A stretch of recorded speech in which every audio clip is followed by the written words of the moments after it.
সবাই তাহলে খেয়াল করো। দেখো আজকে আমরা সামান্য পড়াশোনা করবো এসি ব্রিজ নিয়ে। হ্যাঁ, টিল নাও এতদিন আমরা ডিসি ব্রিজ নিয়ে অনেক পড়াশোনা করছি। হ্যাঁ, কিন্তু এসি ব্রিজ নিয়ে আমরা পড়াশোনা হয়তো খুব সামান্য করেছি অথবা করি নাই। তো আমরা আজকে একটু এসি ব্রিজ, হ্যাঁ, অল্টারনেটিং কারেন্ট দিয়ে যে ব্রিজগুলোকে অপারেট করা হবে তাকে আমরা এসি ব্রিজ বলছি। এখানে সাপ্লাইটা হবে তাহলে এসি, তোমরা বুঝতে পারতেছো। তো এসি ব্রিজ আমাদের অনেক কাজে লাগে। হুম, যেহেতু আমরা ইন্ডাকটেন্স, ক্যাপাসিটেন্স, এই যে আমাদের যে প্যাসিভ এলিমেন্ট গুলো আছে, হ্যাঁ, এদের মান যদি আমরা বের করতে চাই, আননোন, সাপোজ আননোন ইন্ডাকটেন্সের মান বের করবা তুমি, বা আননোন ক্যাপাসিটেন্সের মান বের করতে চাও, হ্যাঁ, বা সে তুমি ফ্রিকোয়েন্সি ডিটারমাইন করতে চাও, তো সেক্ষেত্রে কিন্তু আমাদেরকে এসি ব্রিজের হেল্প নিতে হবে। তো ডিসি ব্রিজ দিয়ে আমরা যেমন ব্রিজটাকে ব্যালান্সিং কন্ডিশনে এনে আমরা কি করছিলাম মনে আছে তোমাদের? আমরা সেখানে আননোন রেজিস্ট্যান্স ফাইন্ড আউট করছিলাম।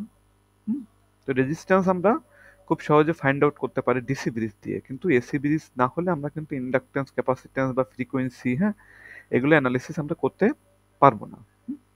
তো এই জন্যই আর কি, এই উদ্দেশ্যে আমাদেরকে এসি ব্রিজ সম্পর্কে একটু আইডিয়া দেয়া তোমাদেরকে, এটাই হচ্ছে আমাদের এই লেসনের উদ্দেশ্য। হুম, তো এসি ব্রিজের মধ্যে অনেক আমাদের শ্রেণীবিভাগ আছে। হ্যাঁ, অনেক ইলাবোরেটলি এটা পড়াশোনা করা যায়, কিন্তু যেহেতু আমাদের স্কোপ নাই অতটা ইলাবোরেটলি পড়াশোনা করার, তো আমরা একেবারে বেসিক আইডিয়াটা এখান থেকে লাভ করব, যাতে করে এটা যদি আমাদের প্রয়োজন হয় ভবিষ্যতে কখনো, তো আমরা যেন সেটা মোটামুটি আমরা প্রসিড করতে পারি, বা নিজেরা এগিয়ে যেন আমরা আমাদের যতটুকু লাগবে আমরা যেন কাভার আপ করে নিতে পারি। হ্যাঁ, তো একেবারে অন্ধকারে না থেকে আমরা মোটামুটি একটা আইডিয়া লাভ করবো এখান থেকে। Very important. তো অন্তত যতটুকু তোমাদেরকে দেখানো হচ্ছে বা সিলেবাসের মধ্যে নিয়ে আসা হয়েছে, ততটুকু তোমাদেরকে কিন্তু খুব গুরুত্ব দিয়ে পড়তে হবে। হ্যাঁ, তো সবাই খেয়াল করো, একটু ফান্ডামেন্টাল কথাবার্তা আমরা একটু পড়ি। AC bridges are applied to measure inductance, capacitance, storage factor, loss factor of active elements of an circuit. তো দেখো বেসিক কম্পোনেন্টগুলোর মান, যেমন কি আমাদের ইন্ডাকটেন্স, ক্যাপাসিটেন্সের মান, এটা আমরা তো বের করতে পারবো। সাথে সাথে দেখো এই যে আমাদের ইন্ডাকটেন্স, ক্যাপাসিটেন্স, এগুলো কি এনার্জি স্টোরিং এলিমেন্ট না? মনে আছে তোমাদেরকে? বলছিলাম কিন্তু আমি। হ্যাঁ স্যার। হ্যাঁ স্যার। তো এই এনার্জি স্টোরেজ এলিমেন্ট গুলা কতটুকু পরিমাণ এনার্জি সে স্টোর করতে পারে আর কি পরিমাণ এনার্জি সে ডিসিপেট করে ফেলে, কারণ তোমরা জানো যে পিওর ইন্ডাকট্যান্স বা পিওর ক্যাপাসিট্যান্স না হলে তাদের সাথে একটা কি থাকে, সিরিজ একটা ইফেক্টিভ রেজিস্ট্যান্স থাকে, ইন্ডাকট্যান্সের সাথেও থাকে, ক্যাপাসিট্যান্সের সাথেও থাকে। তো এই সকল কারণে একটা অ্যামাউন্ট অফ এনার্জি সে কি করে স্টোর করতে পারে, আবার একটা amount of energy say dissipate করে ফেলে। হ্যাঁ, তো কত পার্সেন্টেজ সে স্টোরেজ করতে পারলো বা কত পার্সেন্টেজ সে লস করে ফেললো, এগুলারই একটা মেজারমেন্ট। হ্যাঁ, সেগুলো আমরা স্টোরেজ ফ্যাক্টর বা লস ফ্যাক্টর বলতে পারি। তো এই এলিমেন্টগুলোর স্টোরেজ ফ্যাক্টর, লস ফ্যাক্টর যে কোনো এসি সার্কিটে আমরা এসি ব্রিজগুলো ইউজ করে বের করতে পারবো। হ্যাঁ, this types of bridges are also used for phase shifting to provide feedback path for oscillators and কি বলা হচ্ছে amplifiers to filter out unwanted signal. তো দেখো এই ব্রিজগুলোকে শুধু যে মেজারমেন্ট পারপাজে না, তুমি আরো কি কি ইম্পর্টেন্ট কাজে তুমি এটাকে ইউজ করতে পারবে, একটু খেয়াল করো। ফেজ শিফটিং, ফেজ শিফট করা মানে তোমরা বোঝো, সাপোজ দুইটা সিগন্যাল, হ্যাঁ, আমি যদি একটু আঁকি যে দুইটা সিগন্যাল সে একই ফেজে আছে, হ্যাঁ, তো তোমার একটা প্রয়োজন কি এদের মধ্যে একটু ফেজ ডিফারেন্স ঘটানো, তো সেক্ষেত্রে তুমি এসি ব্রিজ ইউজ করতে পারবা, যাতে করে তখন কি হবে, এদের মধ্যে একটা ফেজের ডিফারেন্স থাকবে। আবার তুমি অসিলেটর বা তোমার অ্যাম্পলিফায়ার সার্কিটের জন্য ফিডব্যাক পাথ, হ্যাঁ, প্রোভাইড করার জন্য বা আনওয়ান্টেড সিগন্যাল তুমি ফিল্টার করে আউট করে দেওয়ার জন্য তোমরা এসি সার্কিট আমরা ইউজ করতে পারবো। তো এখানে সোর্স কেমন হবে, ডিটেক্টর কেমন হবে, এগুলো একটু বলা আছে। সোর্স, যেমন আমাদের ডিসি ব্রিজে আমাদের সোর্স কি ছিল? DC supply. এখানে একটু খেয়াল করো, the source used in AC bridge, তাহলে কি হবে, এসি ব্রিজে সোর্স ইউজ করবে সেটা তুমি পাওয়ার লাইনের যে সাপ্লাই সিস্টেম সেখান থেকে তুমি কি করতে পারবা, তোমার ব্রিজকে পাওয়ার আপ করতে পারবা, অথবা এটা লো ফ্রিকোয়েন্সির জন্য, হ্যাঁ, যে আমাদের কি করব, লো ফ্রিকোয়েন্সির মেজারমেন্টের জন্য ডিরেক্ট পাওয়ার লাইনেরই আমাদের যে অল্টারনেটিং কারেন্ট ফ্রিকোয়েন্সি আমাদের গ্রিডের, সেটা দিয়ে আমরা সিগন্যাল আমরা আমাদের এসিতে দিতে পারবো। আর যদি এমন হয় যে তোমার হচ্ছে হাই ফ্রিকোয়েন্সিতে মেজারমেন্ট, তো আমাদের পাওয়ার লাইনের ফ্রিকোয়েন্সি তো অনেক কম, মাত্র কত বলো তো? আমাদের পাওয়ার লাইনের ফ্রিকোয়েন্সি কত? 50 হার্জ। 50 হার্টজ। হ্যাঁ, তো এটা এই জন্য বলা হচ্ছে যে লো ফ্রিকোয়েন্সিতে মেজারমেন্টের প্রয়োজন হলে তুমি পাওয়ার লাইন থেকে তুমি তোমার এসি ব্রিজকে পাওয়ার অফ করবে। আদারওয়াইজ যদি তোমার হাই ফ্রিকোয়েন্সিতে অ্যানালিসিস প্রয়োজন হয় সেক্ষেত্রে কি করবো বলো তো? আমরা ইলেকট্রনিক অসিলেটর, এগুলো কিন্তু মেগাহার্টজ গিগাহার্টজ এরকম ফ্রিকোয়েন্সি জেনারেট করতে ক্যাপাবল। আচ্ছা, ডিটেক্টর। আমরা আগে যেমন কি করছিলাম মূলত একটা সিম্পল গ্যালভানোমিটার ইউজ করছিলাম, ডিসি গ্যালভানোমিটার। তো আমাদের এখানে ডিটেক্টর হিসেবে বা ভোল্টেজ বা কারেন্ট আছে কিনা সেটার প্রেজেন্স ডিটারমাইন করতে কি ব্যবহার করব আমরা একটু খেয়াল করবো সবাই খুব ভালোভাবে। এখন কিন্তু আর জেনারেল ডিসি আমাদের যে গ্যালভানোমিটার সেটা আমরা ইউজ করব না, সেটা আমরা কি ইউজ করব দেখো? Vibration galvanometer. কি বলা হচ্ছে? Vibration galvanometer. এটা কি হবে যে সাপোজ আমি তোমাদেরকে বেসিক কথাটা একটু সামান্য বলি। এই গ্যালভানোমিটারে তোমার হচ্ছে নর্থ পোল এবং সাউথ পোলের মাঝে কি করা থাকবে?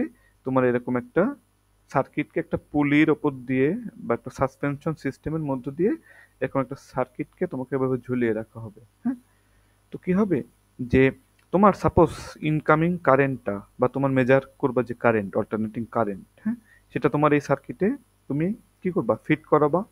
তো সেই অল্টারনেটিং কারেন্টের ফ্রিকোয়েন্সি, হ্যাঁ, আর এই যে একটা আমরা কি করছি বলতো? একটা সাসপেনশন করে একটা সার্কিটকে আমি হ্যাঙ্গিং করে রাখছি সে। তো এই কোনো মেকানিক্যাল ইকুইপমেন্ট, যে কোনো মেকানিক্যাল ইকুইপমেন্টের একটা ন্যাচারাল ফ্রিকোয়েন্সি থাকে, হ্যাঁ, যেটাকে আমরা বলি যে হচ্ছে তাকে মানে আমরা কিভাবে রাখছি, প্লেস করছি, তার ফিজিক্যাল যে জিওমেট্রি কেমন, সবকিছুর উপরে একটা ন্যাচারাল ফ্রিকোয়েন্সি থাকে।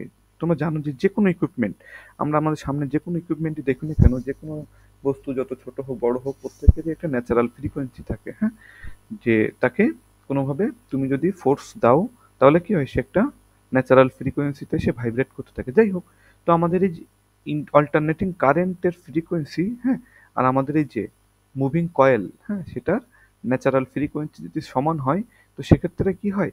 আমরা এই যে এখানে কিছু হচ্ছে মিরর থাকে, হ্যাঁ, তোমাদেরকে ডিয়ারসন ভাল গ্যালভানোমিটার যখন আমি পড়িয়েছি তোমাদেরকে বলা হয়েছিল সেখানে যে মিরর থাকে, হ্যাঁ, দর্পণ।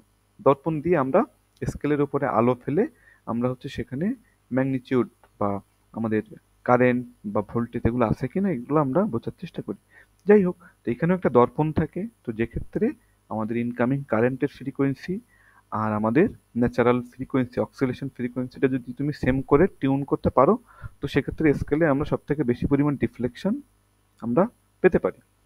তো যাই হোক, ভাইব্রেশন গালভানোমিটার তোমরা মনে রাখবা যে এটা হচ্ছে অল্টারনেটিং কারেন্টের ভাইব্রেশনের উপর ডিপেন্ড করে এটা কাজ করে। এটা কিন্তু আমাদের ইন জেনারেল গালভানোমিটার না। অথবা তুমি কি ইউজ করতে পারবা? হেডফোন। হ্যাঁ, হেডফোন ইউজ করা যাবে আমাদের ডিটেক্টর হিসেবে। বি কেয়ারফুল, খেয়াল করো। অথবা ভাইব্রেশন গালভানোমিটার। তো সবাই একটু লিখে রাখো তোমরা যে ভাইব্রেশন গালভানোমিটার সম্পর্কে তোমরা একটু সামান্য পড়াশোনা করবো যে ভাইব্রেশন গালভানোমিটার কি বা সেটা কিভাবে কাজ করে, শুধু বেসিকটুকু। এছাড়া টিউনেবল অ্যাম্প্লিফায়ার্স, তো এগুলোকে তুমি কি করতে পারবা? তোমার এসি ব্রিজের ডিটেক্টর হিসেবে তুমি ইউজ করতে পারবা।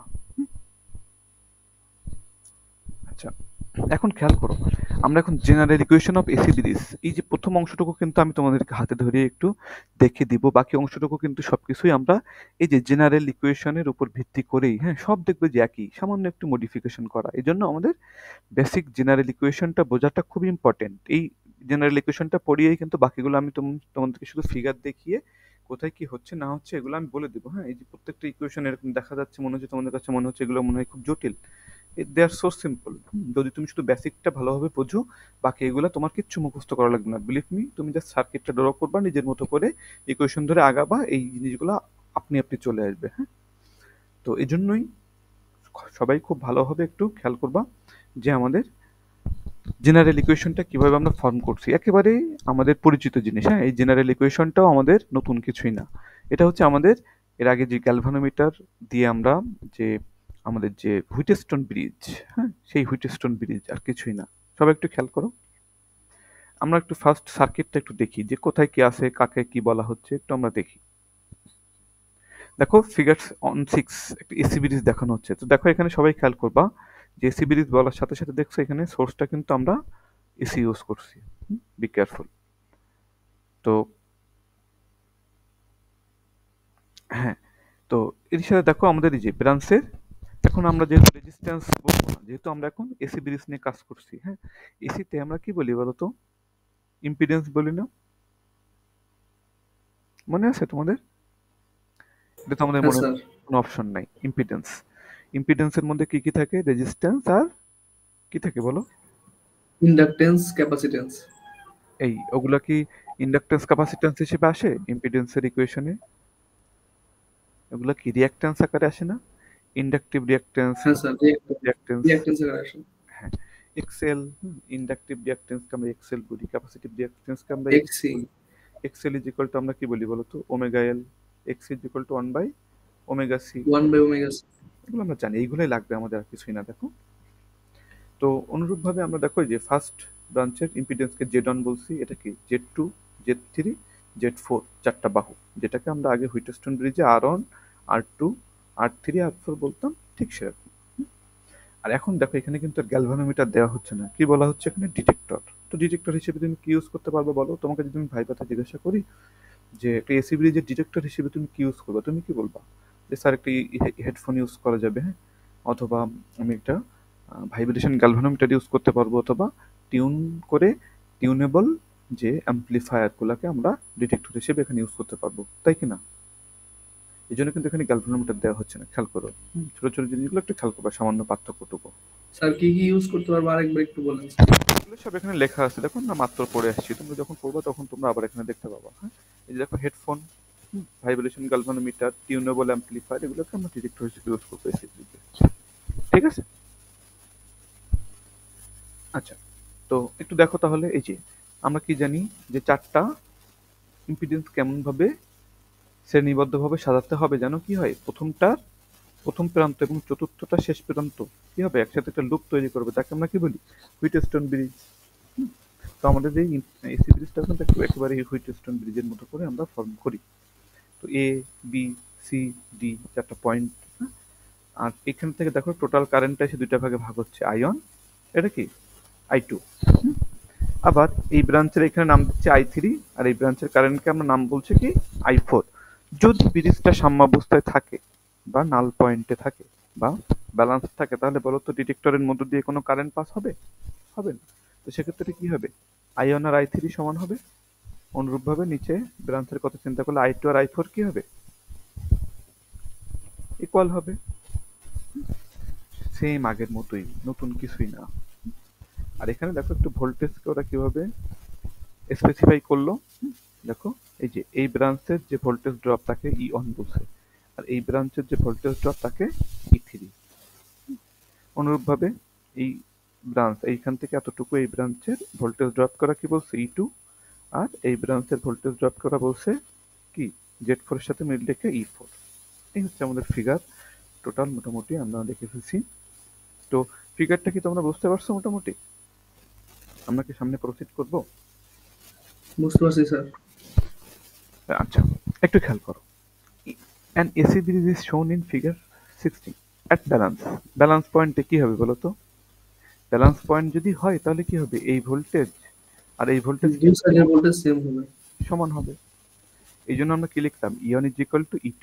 এখন ইয়ন মানে কি? Ion Z on. হ্যাঁ, যেমন আমরা বলি কি ভিয়ন সমান আয়ন আর অন। এখন আর অনের জায়গায় জাস্ট কি বলবা বলো? Z on. রেজিস্ট্যান্স না বলে এখন সব ইম্পিডেন্সের সাপেক্ষে বলা, আর কিছুই না। দেখো, রেজিস্ট্যান্সের রেসপেক্টে না বলে এখন সবকিছু ইম্পিডেন্স দিয়ে বলো। তো ইয়ন মানে কি? Ion Z on. E2 মানে কি? I2 Z2। তো similarly at balance condition the current, হ্যাঁ, ব্যালেন্স কন্ডিশনে কারেন্ট খেয়াল করো, মাত্রই বলছি যে যদি ব্যালেন্স থাকে তাহলে কি হবে? আয়ন আর I3 সমান হবে, আর কি হবে? I2 আর I4 সমান হবে। এখন আয়ন I3 এগুলোর ইকুয়েশন কিভাবে লিখবা তুমি বলো তো? আয়ন আর I3 যদি সেম কারেন্ট হয়, মনে করো এই ব্রাঞ্চ দিয়ে একটা সেম কারেন্ট যাচ্ছে, তো সেই কারেন্টকে তোমরা প্রকাশ করতে পারবা না। এই দুই পয়েন্টের ভোল্টেজ আমরা জানি না, হ্যাঁ সেটা স্যার। ই। তো দুই পয়েন্টের ভোল্টেজকে তুমি এই পাথের রেজিস্ট্যান্স দিয়ে ভাগ করে দাও। পাথের রেজিস্ট্যান্স কত এখন? Z1 plus Z3। Z3, এই জন্য এটা লিখলো। অনুরূপভাবে এই কারেন্ট দুইটাও যদি সমান হয় সেক্ষেত্রে আগের মতো লিখবো কি? টোটাল ই ভাগ Z two plus Z four. এই জন্য ই ভাগ Z two plus Z four, 69 আর 70 দুইটা ইকুয়েশন আমরা পেলাম। তো এই দুইটা ইকুয়েশনকে ইউজ করে আমরা এখন কি করতে পারবো, দেখো এই যে এইটা হচ্ছে আমাদের সেই ইকুয়েশন। কি বলতো, একটু খেয়াল রাখবা, Z one Z four is equal to কি হবে, জেড টু জেড থ্রি। এখন ইম্পিডেন্স দিয়ে লিখলে আমি কি অ্যাডমিটেন্স দিয়েও লিখতে পারবো না? দুই পাশে যদি তুমি উল্টায় দাও তাহলে কি হবে, ওয়ান বাই জেড অন কি তুমি কি লিখতে পারবা বলো, Y one. Admittance one by Z four কে কি লিখতে পারবা, ওয়াই ফোর। আচ্ছা, ইম্পিডেন্স আর অ্যাডমিটেন্সের মধ্যে সম্পর্ক আমরা জানি না সবাই, তাই কি না? এই জেড আর ওয়াই আমরা চিনি, ওয়াই কে আমরা অ্যাডমিটেন্স বলি, জেড কে আমরা ইম্পিডেন্স বলি। যেমন আমরা রেজিস্ট্যান্সের ক্ষেত্রে কি বলতাম, রেজিস্ট্যান্সের উল্টা রাশিকে আমরা কি বলতাম মনে আছে তোমাদের, কন্ডাক্টেন্স, মনে নাই? হ্যাঁ স্যার। অনুরূপভাবে ইম্পিডেন্স হচ্ছে কি, এসি সার্কিটের বাধা, আর এসি সার্কিটের বাধার উল্টা রাশি, অর্থাৎ কত সহজে সে কারেন্টকে বিল্ড আপ হতে দেয় বা কারেন্ট সাপোর্ট করে, তো তাকে আমরা কি বলি বলতো, অ্যাডমিটেন্স। মনে থাকবে সবার? জানি আমরা থার্ড ইয়ারের ইলেকট্রিক্যাল ইঞ্জিনিয়ারদের কাছে এই শব্দগুলো নতুন না, হ্যাঁ? এইগুলো যদি আমাদের কাছে নতুন হইতো, অপরিচিত হইতো, আমরা এত দূরে আসতে পারতাম না, হবে। তো সবাই একটু খেয়াল করো, জেড অন জেড ফোর, হ্যাঁ? তো জাস্ট এটা কিন্তু আমরা একটু শর্টকাট আকারে মনে রাখার চেষ্টা করবো, হ্যাঁ, যদিও আমরা এই থিওরিটা আমরা জানবো। তো তাহলে একটু খেয়াল করো, অপোজিট বাহু, দুইটা ক্রস বাহুর গুণফল, হ্যাঁ, ইম্পিডেন্স। সবাই খেয়াল করো, একটু মনে রাখবা যে এই বরাবর গুণফল, হ্যাঁ, ক্রস গুণন কাইন্ড অফ, হ্যাঁ, একটু মনে রাখবা এরকম ভাবে। আর জেড টু আর কি হবে বলো, জেড থ্রি। এর জন্য কিন্তু অবশ্যই তোমাকে আবার সার্কিটটা এইভাবে কানেকশন দিতে হবে। তুমি যদি এইটাকে জেড টু বলো তো সেক্ষেত্রে কিন্তু আবার এলোমেলো হয়ে যাবে, হ্যাঁ। মনে রাখবা যে Z one Z two Z three Z four, এইভাবে যদি তুমি কানেকশন দাও তাহলে কি হবে, এই যে ক্রস লিঙ্কেজ করে গুণ করে আমরা ইকুয়াল লিখতে পারবো ব্যালেন্স কন্ডিশনের জন্য। এই মনে থাকবে এই কথাটা সবার? জি স্যার। এতটুকু বেসিক নিয়ে আমরা দেখো খুব দ্রুত আগাইতে পারবো। এই যে 72 আর 73, এই যে বিশেষ করে যে 72 নাম্বার যে ইকুয়েশন, এটাই হচ্ছে আমাদের মেইন আজকে, এটা আমাদের কাজে লাগবে ঘুরিয়ে ফিরে, এটাই আমরা ইউজ করব বিভিন্ন ফর্মে। এই যে 72 নম্বর ইকুয়েশন থেকে যদি আমরা পোলার ফর্মে তুমি এটাকে লেখো, হ্যাঁ, পোলার ফর্মে, তো পোলার ফর্ম মানে কি বলতো, জেড অন মানে কি, তো জেড অন এর একটা মান থাকবে, তার কি থাকবে, একটা অ্যাঙ্গেল থাকবে এটা না? হ্যাঁ স্যার। একটা একটা হচ্ছে রেক্ট্যাঙ্গুলার ফর্ম, একটা হচ্ছে কি বলতো, পোলার ফর্ম। রেক্ট্যাঙ্গুলার ফর্মটা একটু দেখিয়ে দিই, আর অন প্লাস কি হবে, জে এক্স অন, এটা না? এটাকে কি বলি আমরা, রেক্ট্যাঙ্গুলার ফর্ম। আর এটা কি, polar. Polar form. Very good, তোমাদের মনে আছে। তো এই যে গুণফলটাকে এখন তুমি যদি এই যে পোলার ফর্মে লেখো তাহলে কি হয়, আমরা কি জানি, ম্যাগনিটিউড ম্যাগনিটিউড গুণ হয়ে যায়, আর তাদের ফেজগুলা কি হয়, যোগ হয়। দুইটা পোলার ফর্মে গুণ করলে, জানি তো আমরা এগুলা। জি স্যার।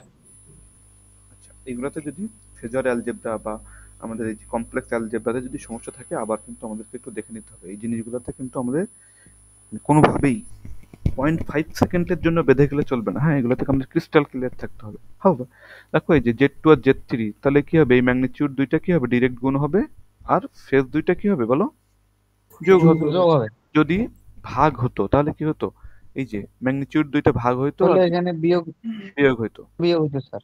ভেরি গুড, এই তো তোমাদের মনে আছে সবকিছু। তো এই যে এই ইকুয়েশনটা যে 74 বা 75 নাম্বার ইকুয়েশন পর্যন্ত আসা, হ্যাঁ, এই যে প্রথম থেকে শুরু করে, এটা কি আমাদের জন্য কোনো ব্যাপার হবে বলো?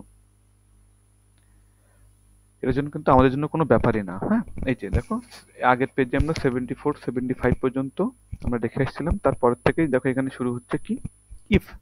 এবার একটু খেয়াল করো, if Z one is equal to, যদি তুমি এবার যে রেক্ট্যাঙ্গুলার ফর্মে লেখো, R one plus j X one, Z two is equal to কি, মনে করো দ্বিতীয় বাহুতে আর টু একটা রেজিস্ট্যান্স আছে, হ্যাঁ, মনে করো যে এক্স টু রিঅ্যাক্ট্যান্স, এমন একটা মনে করো যে রিঅ্যাক্টিভ এলিমেন্ট সেখানে আছে। Z three R three plus j X three, Z four is equal to কি, R four plus j X four.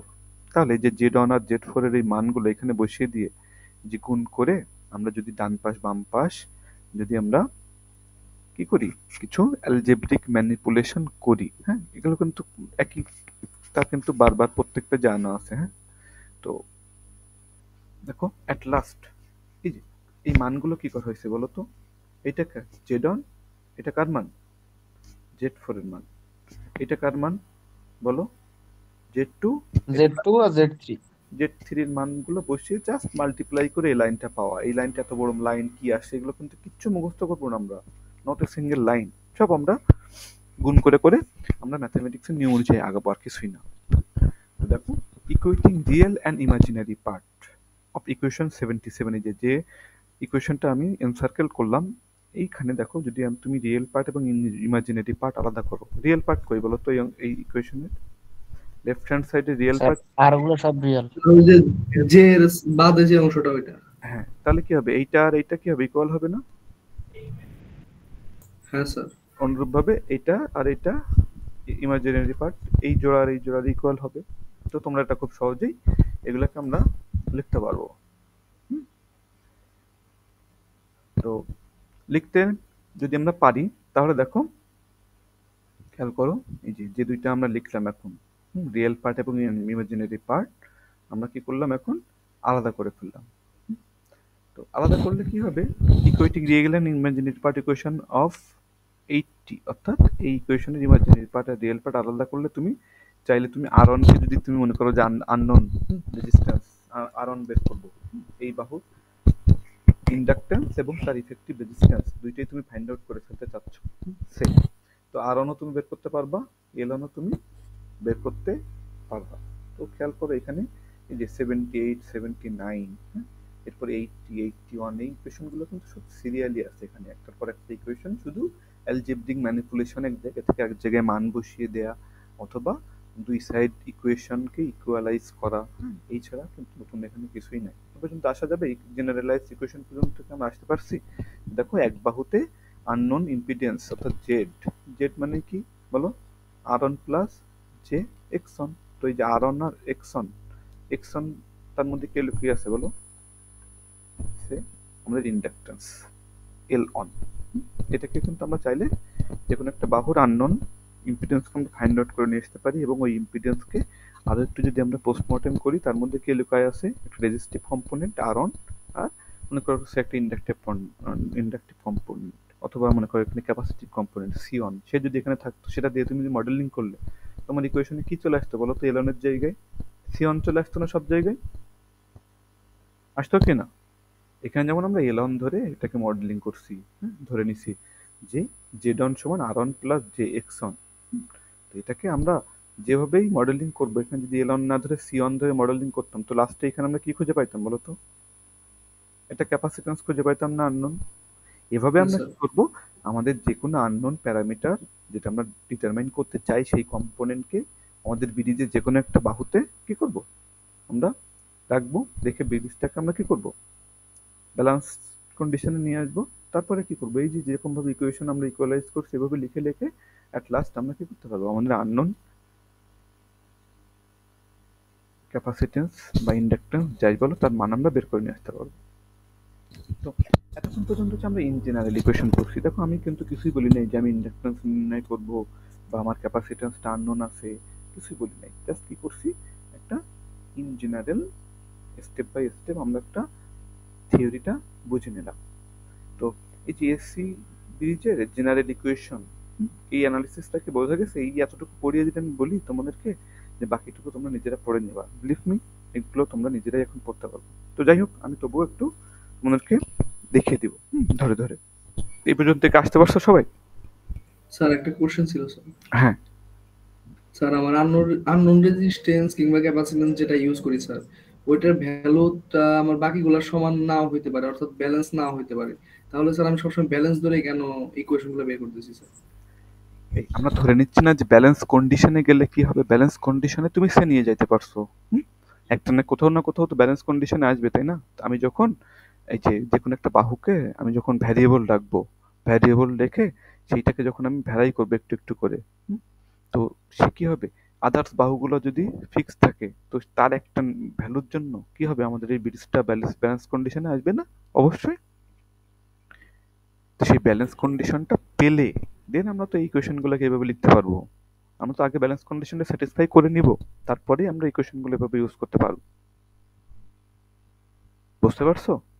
এই তুমি যখন কিন্তু স্যার আমার আননোন রেজিস্ট্যান্স কিংবা ক্যাপাসিট্যান্সের ভ্যালু ভেরি করলে তো স্যার আমার রিকোয়ার্ড যে ভ্যালুটা আছে সেটা পাইতাছি না স্যার। এই আমরা কি করতাম, আমাদের যখন হুইটস্টোন ব্রিজ করছো তুমি, তখন তখন তুমি আননোন রেজিস্ট্যান্স কিভাবে ফাউন্ড আউট করছো? তুমি কি আননোনকে তুমি কি ভ্যারাই করছো, নাকি কোনো একটা না স্যার। স্ট্যান্ডার্ডকে ভ্যারাই করছো এবং ভ্যারাই করার পরে কোথায় যে তুমি ব্যালেন্স পাচ্ছ সেই ব্যালেন্স কন্ডিশনে যে তুমি ওই যে ভ্যারিয়েবল রেজিস্ট্যান্স বলো সেটার মান তুমি ভ্যারাই করতে করতে কত রাখছিলা, তখন কি সেটাই ওইটার ফাইনাল ভ্যালু হিসেবে আমরা ট্রিট করতাম কিনা? হ্যাঁ স্যার। এখানে আমাদের একটা ভ্যারিয়েবল বাহু থাকবে, কিন্তু সেটা অবশ্যই আমাদের অজানা রোধ বা সরি অজানা ইন্ডাকট্যান্স বা অজানা ক্যাপাসিট্যান্সের বাহু না। আমরা যেটা টেস্টিং আদার দেন আলাদা একটা বাহুও কি থাকবে, আমাদের অবশ্যই ভ্যারিয়েবল থাকবে, নাহলে তো আমরা ব্যালেন্স কন্ডিশন পাবো না। হ্যাঁ স্যার, বুঝতে পারছি। তো এখন একটু দেখো, আমরা একটু প্রত্যেকটা একটা একটা করে দেখবো। হ্যাঁ, একটা একটা করে, একেবারে সিম্পল। কিভাবে আমরা সেলফ ইন্ডাকট্যান্স মানে কি, কোনো ইন্ডাকটিভ কয়েলের নিজস্ব ইন্ডাকট্যান্স এবং তার সাথে যদি কোনো রেজিস্টিভ ইকুইপমেন্ট থাকে, সরি কম্পোনেন্ট থাকে, তাহলে এল এবং আর, হ্যাঁ, বোথ একটা ইন্ডাকট্যান্স এবং তার রেজিস্টিভ কম্পোনেন্ট, এটা বের করবো কিভাবে, এটা আমরা দেখবো একটা ব্রিজের মাধ্যমে। অনুরূপভাবে আমরা ক্যাপাসিট্যান্স কিভাবে ডিটারমাইন করতে পারি, এট লাস্ট ফ্রিকোয়েন্সি মেজারমেন্ট করতে পারি কিভাবে, এসি ব্রিজ ইউজ করে, এই তিনটা আমরা দেখবো আর কিছু না। তো আমি কিন্তু তোমাদের বেসিক জিনিসটা অলরেডি পড়িয়ে ফেলছি, খুব দ্রুত আগাবো। স্যার আপনার সাউন্ডটা অনেক কমে গেছে স্যার। আচ্ছা, এখন মনে হয় শুনতে পাচ্ছ ঠিকঠাক, তাই তো? হ্যাঁ স্যার। আচ্ছা, তো আমরা দেখো জাস্ট সেলফ ইন্ডাকট্যান্স মেজারমেন্টের জন্য আমাদের এখানে শুধু ম্যাক্সওয়েলস ইন্ডাকট্যান্স ক্যাপাসিট্যান্স ব্রিজ দেখানো হচ্ছে, কিন্তু এছাড়াও অনেক একাধিক ব্রিজ আমরা এখানে ইউজ করতে পারি। তো আমি বলছি কি, প্রত্যেকটার জন্য আমরা অ্যাটলিস্ট একটা করে শিখি আপাতত। হ্যাঁ, আমাদের অন্তত কনসেপ্টটা বিল্ড আপ হোক। হ্যাঁ, তো আমরা ইন্ডাকট্যান্স মেজার করা শিখবো একটা ব্রিজ দিয়ে, ক্যাপাসিট্যান্স মেজার করা শিখবো, অ্যাট লাস্ট ফ্রিকোয়েন্সি মেজার করা শিখবো। হ্যাঁ, তো প্রত্যেকটা কিন্তু একাধিক অপশন আমাদের কাছে আছে। কারোর এর বাইরে বা জানার ইচ্ছা যদি হয়, অবশ্যই তোমরা বই নিয়ে খুলে বসবা, অনেক কিছু আছে ওখানে। তো আমরা তোমাদেরকে অল্প কিছু জাস্ট কনসেপ্টটা বিল্ড আপ করার জন্য দেখাচ্ছি এখানে। তো ফার্স্ট আমরা খেয়াল করো, ম্যাক্সওয়েলস ইন্ডাকট্যান্স ক্যাপাসিট্যান্স ব্রিজ দিয়ে আমরা কি মেজার করতে যাচ্ছি বলো? সেলফ ইন্ডাকট্যান্স কি মেজার করতে যাচ্ছি বলো? সেলফ ইন্ডাকট্যান্স মেজার করার জন্য আমরা কি ইউজ করব? Maxwell's inductance capacitance bridge. তো ম্যাক্সওয়েলস ইন্ডাকট্যান্স ক্যাপাসিট্যান্স ব্রিজ যদি তোমাকে আমি লিখতে বলি, বা সে আমি যদি বলি যে তুমি সেলফ ইন্ডাকট্যান্স কিভাবে মেজার করবা, তখন কিন্তু তোমাকে এইভাবে ব্রিজটা আঁকতে হবে। হ্যাঁ, সব একটু খেয়াল করো। তো এখানে আমরা কি বের করতে চাই বলো তো? এই যে ঠিক এই ব্লকটা আমাদের আননোন, সেই জেডনটা আমরা ফাইন্ড আউট করব, এবং জেডনের মধ্যে যে ইন্ডাকটিভ কম্পোনেন্ট, রেজিস্টিভ কম্পোনেন্ট, সবকিছু আমরা স্পেসিফিক্যালি বের করে ফেলবো। তো আদার্স বাহুগুলোতে কি ইউজ করা হচ্ছে একটু খেয়াল করো। R2 R3 দেখছো, পিওর রেজিস্টিভ কম্পোনেন্ট, কিন্তু কোনো ইন্ডাকটেন্স কিন্তু এই বাহুগুলোতে নাই। এবার খেয়াল করো, এই যে চতুর্থ বাহুতে সবাই একটু খেয়াল করবা যে রেজিস্ট্যান্সের সাথে ক্যাপাসিট্যান্স ইউজ করা হচ্ছে একটা, হ্যাঁ, ভ্যারিয়েবল স্ট্যান্ডার্ড ক্যাপাসিটর। এটাকে কি বলা হচ্ছে সবাই একটু খেয়াল করো, ভ্যারিয়েবল স্ট্যান্ডার্ড ক্যাপাসিটর। এখানে স্পেসিফিকলি যখন ইন্ডাকট্যান্স মেজার করার জন্য ম্যাক্সওয়েলস ইন্ডাকট্যান্স ক্যাপাসিট্যান্স ব্রিজ তুমি ইউজ করবা, এই ব্রিজের ফরমেশন বা স্ট্রাকচার কিন্তু মোটামুটি ফিক্সড। তো এটা আমাদেরকে একটু মনে রাখার চেষ্টা করতে হবে বারবার, একবার দুইবার করে আমরা যখন একে এটা প্র্যাকটিস করব, তো ম্যাক্সওয়েলস ইন্ডাকট্যান্স ক্যাপাসিট্যান্স ব্রিজ কিন্তু আমাদের মুখস্থ হয়ে যাবে। এটা একটু আমাদেরকে বুঝে মাথায় রাখার চেষ্টা করতে হবে। তো এইভাবে আমি ব্রিজটা রাখছি। দেখে এখন যদি তোমাকে বলি যে তুমি এই যে ঠিক এই আগের মতোই ব্যালেন্স কন্ডিশন অ্যাপ্লাই করে তুমি সামনে প্রসিড করো, এই পারবা না? পারা যাবে? হ্যাঁ স্যার। খেয়াল করো তো, অ্যাট ব্যালেন্স কি হবে? ব্যালেন্স কন্ডিশনের ইকুয়েশনটা বলো তো। এই যে জেড 1 4 মাল্টিপ্লিকেশন কি হবে? Z Z2 3। এখন একটু খেয়াল করো তো, একটু সবাই আমাকে ফলো করো, এটা জেড অন, এটা কি তোমার Z2, এটা কি? আমরা একটু একটু দেখে আসি, আমরা যদি আমাদের কনফিউশন অ্যারাইজ করে আমরা কিভাবে ডিক্লেয়ার করছি। এই যে জেড অন Z2, এটা Z3, এটা কি হবে? Z4। তাহলে এই দুইটার ক্রস আর এই দুইটার ক্রস গুণফল হিসেবে আমরা একটু মনে রাখতে চাইছি আগে।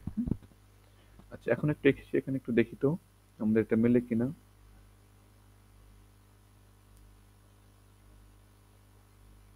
হ্যাঁ, একটু দেখো তো, এই যে অ্যাট ব্যালেন্স, হ্যাঁ, ব্যালেন্স কন্ডিশনে আসার পরে আমরা কি বলছি যে এই দুইটার মাল্টিপ্লিকেশন করব আমরা, আর আমরা এই দুইটার মাল্টিপ্লিকেশন করব, তাই কিনা বলো তো? তো দেখো তো রাইট হ্যান্ড সাইডে কি আছে, R2 আর R3। দেখো এখানে কোনো ইন্ডাক্ট্যান্স ক্যাপাসিট্যান্স নেই, খুব সিম্পল। কিন্তু আমরা লেফট হ্যান্ড সাইডে কি আছে, Z1, Z4 আকারে লেখো। তো Z1 এর মধ্যে কে লুকায় আছে বলো? R1 plus J omega L1। L1 আর এই যে এইখানটাতে কি হবে বলো তো? এই যে ক্যাপাসিটর আর রেজিস্ট্যান্সের ইকুইভ্যালেন্ট করা লাগবে। প্যারালালে আছে কিন্তু, হ্যাঁ। প্যারালালে থাকলে এদেরকে তুমি ইকুইভ্যালেন্ট ইম্পিডেন্স কনভার্ট করবা, দেখবে যে কি পাবা, R4 plus 1 plus J omega C4 R4। এইটা কিভাবে করতে হবে এটা নিয়ে কি আমাদের কোনো কনফিউশন আছে? হ্যাঁ স্যার। আচ্ছা, অনেকের হয়তো মাথায় ঢুকছে না যে কি হইলো, আমি তো বুঝলাম না বিষয়টা। একটু আমি তাদের জন্য একটু ছাড়িয়ে বলে দিই। এটা কি R4, আর এটাকে কি, এটাকে ক্যাপাসিট্যান্স C4। তো C4 না বলে যদি আমি এখানে রিঅ্যাক্ট্যান্স বের করতে চাই, তাহলে এই ব্রাঞ্চের রিঅ্যাক্ট্যান্স কত হবে বলো তো?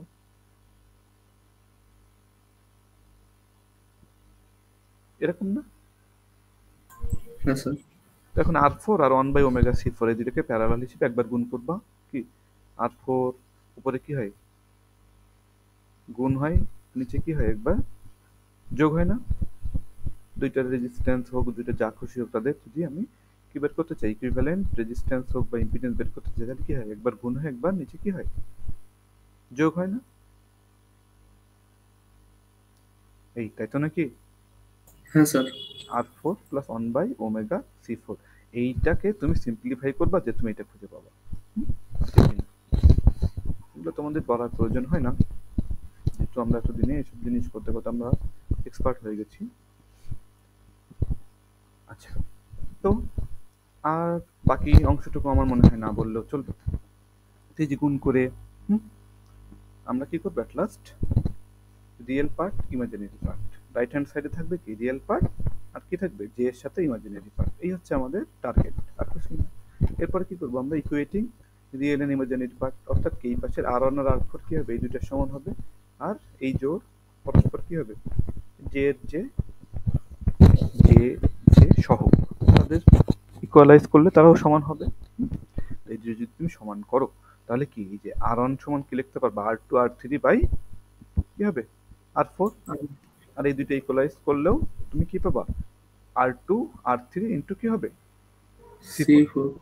তাহলে কি হলো, আমরা দেখো তো এই যে আননোন, এই যে ইম্পিডেন্স আমাদের এই বাহুতে, এই বাহুর ইম্পিডেন্স আননোন ইম্পিডেন্স বা সেলফ ইন্ডাকটেন্স, হ্যাঁ ইন্ডাকটেন্স, এবং তার ইন্টারনাল যে একটা ইফেক্টিভ রেজিস্ট্যান্স থাকে R1, সেটা আমরা বের করতে চাইছিলাম, বের করতে পারলাম কি না? আমরা এখানে একটা ইন্ডাকটেন্সের সেলফ ইন্ডাকটেন্স বের করতে পারছি কি না, টোটাল আননোন পারছি কিনা বলো তো? L1 সেটাও বের করে ফেলছি, R1টাও বের করে ফেলছি। এই বোঝা গেল যে ম্যাক্সওয়েলস ইন্ডাকট্যান্স ক্যাপাসিট্যান্স সিরিজ কিভাবে কাজ করবে। বের করবো ইন্ডাকট্যান্স, আননোন ইন্ডাকট্যান্স, কিন্তু চতুর্থ বাহুতে দেখো আমরা একটা ভ্যারিয়েবল ক্যাপাসিট্যান্স ইউজ করছি। এই জন্য এটাকে আমরা কি বলছি, ম্যাক্সওয়েলস ইন্ডাকট্যান্স ক্যাপাসিট্যান্স সিরিজ। এই পারা যাবে? এ পর্যন্ত আসতে পারছো সবাই? হ্যাঁ স্যার।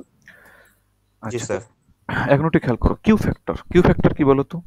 মনে আছে তোমাদের আরএলসি সার্কিটের কিউ ফ্যাক্টর বা আরসি সার্কিটের কিউ ফ্যাক্টর বা আরএল সার্কিটের কিউ ফ্যাক্টর কি ছিল বলো তো কেউ একজন?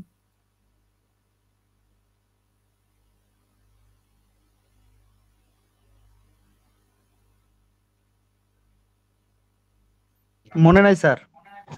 আচ্ছা, আমি একটু দেখো তোমাদেরকে এখানে একটু বলি।